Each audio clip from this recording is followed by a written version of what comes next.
वैसे सबसे इम्पोर्टेंट नियम ये है कि आपके पीएफ अकाउंट में आपकी बैंक अकाउंट डिटेल्स का ऐड होना अनिवार्य है, यानी कि आपके पीएफ अकाउंट में बैंक केवाईसी का अपडेट होना अनिवार्य है।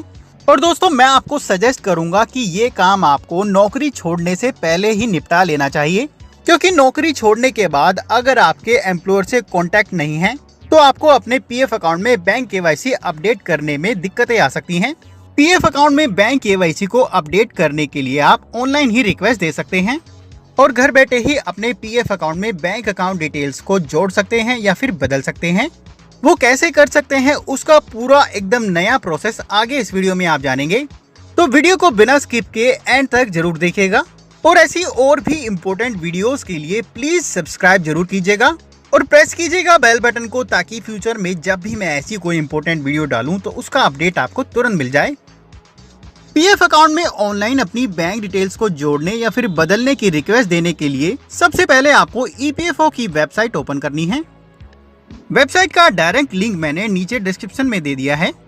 जैसे ही वेबसाइट ओपन होती है कुछ इस तरह से आपको स्क्रीन दिखाई देगी। उसके बाद राइट हैंड साइड में आप देखेंगे आपको कुछ ऑप्शंस दिखाई देंगे। यहाँ आपको online claim member account transfer पर क्लिक करना है। क्लिक करते ही अगली स्क्रीन पर आपको यूनिफाइड मेंबर पोर्टल खुल के आ जाएगा और एक लॉगिन स्क्रीन दिखाई देगी। यहाँ पर आपको अपनी लॉगिन डिटेल्स के साथ लॉगिन कर लेना है। यहाँ पर अपना यूनिवर्सल अकाउंट नंबर एंटर करना है, उसके बाद पासवर्ड एंटर करना है और कैप्चा कोड एंटर करने के बाद साइन इन पर क्लिक कर देना है। जैसे ही आप क्लिक करते हैं यहाँ आप देखेंगे ईपीएफओ ने लॉगिन करने के लिए कुछ बदलाव किए हैं। अब लॉगिन करने के लिए आपको आपके पीएफ और आधार रजिस्टर्ड मोबाइल नंबर पर एक ओटीपी भेजा जाएगा। उस ओटीपी को आपको यहाँ पर एंटर करना है और नीचे दोबारा से कैप्चा कोड एंटर करना है और उसके बाद नीचे सबमिट पर क्लिक कर देना है। जैसे ही आप सबमिट पर क्लिक करते हैं तो यहाँ आप देखेंगे अगर आप कई दिनों बाद अपने पीएफ अकाउंट में लॉगिन करते हैं तो यहाँ आपको अपने पीएफ अकाउंट के पासवर्ड को अपडेट करने के लिए बोला जाएगा, यानी कि यहाँ पर आपको एक नया पासवर्ड बनाना होगा। नया पासवर्ड बनाने के लिए यहाँ पर सबसे पहले आपको अपने पुराने पासवर्ड को एंटर करना है, उसके बाद न्यू पासवर्ड के सामने अपने नए पासवर्ड को एंटर करना है। नीचे दोबारा से कंफर्म करने के लिए नए पासवर्ड को एंटर करना है और नीचे इनके डिस्क्लेमर को एक्सेप्ट करने के बाद गेट आधार ओटीपी पर क्लिक कर देना है। क्लिक करते ही आपके आधार रजिस्टर्ड मोबाइल नंबर पर एक ओटीपी आएगा। उस ओटीपी को आपको यहाँ पर एंटर करना है। उसके बाद नीचे चेंज पासवर्ड बटन पर क्लिक कर देना है। क्लिक करते ही आपका पुराना पासवर्ड नए पासवर्ड में यहाँ पर बदल जाएगा। उसके बाद यहाँ पर क्लिक हियर टू लॉगिन पर क्लिक करना है और दोबारा से अपनी लॉगिन डिटेल्स यहाँ पर एंटर करनी है और साइन इन पर क्लिक कर देना है। जैसे ही आप क्लिक करते हैं अगेन आपके आधार और PF account registered mobile number पर एक ओटीपी आएगा। उस ओटीपी को अगेन एंटर करना है और कैप्चा कोड एंटर करने के बाद सबमिट पर क्लिक कर देना है। क्लिक करते ही आपका आपके पीएफ अकाउंट में लॉगिन हो जाएगा और कुछ इस तरह से आपको डैशबोर्ड दिखाई देगा। उसके बाद अपने पीएफ अकाउंट में अपनी बैंक डिटेल्स को जोड़ने या फिर बदलने के लिए आपको ऊपर मैनेज पर जाना है और यहाँ पर केवाईसी ऑप्शन को चुनना है। अगली स्क्रीन पर आपको यहाँ पर केवाईसी अपडेट करने के लिए कुछ ऑप्शन दिए जाएंगे, जैसे कि बैंक, पैन, पासपोर्ट। दोस्तों, यहाँ पर ऑनलाइन आप केवल 3 तरह की केवाईसी जैसे कि बैंक, पैन, पासपोर्ट अपडेट करने की रिक्वेस्ट ही दे सकते हैं। दोस्तों, आगे बढ़ने से पहले मैं आपको क्लियर कर दूं, यहाँ पर पीएफ अकाउंट में नए बैंक अकाउंट डिटेल्स को ऐड करने या फिर पुराने बैंक अकाउंट डिटेल्स को अपडेट करने या बदलने की जो प्रोसेस होती है वो सेम होती है। यानी कि अगर आपका पहले से यहाँ पर बैंक अकाउंट डिटेल्स ऐड हैं और आप उसे बदलना चाहते हैं तो उसके लिए आपको ये सेम प्रोसेस अपनानी है। उस केस में आपका पुराना बैंक अकाउंट डिटेल्स इनएक्टिव कर दिया जाता है और जो आप नए बैंक अकाउंट डिटेल्स ऐड करते हैं उसे एक्टिव कर दिया जाता है। तो यहाँ पर बैंक अकाउंट डिटेल्स को जोड़ने या फिर पुरानी बैंक अकाउंट डिटेल्स को बदलने के लिए आपको बैंक ऑप्शन को चुनना है। जैसे ही आप चुनते हैं आप देखेंगे आपसे आपकी बैंक अकाउंट डिटेल्स यहाँ पर मांगी जाएगी। यहाँ पर सबसे पहले आपको आपका बैंक अकाउंट नंबर एंटर करना है। उसके बाद नीचे कंफर्म करने के लिए दोबारा से बैंक अकाउंट नंबर को एंटर करना है और अपने सही आईएफएससी कोड को यहाँ पर एंटर करना है।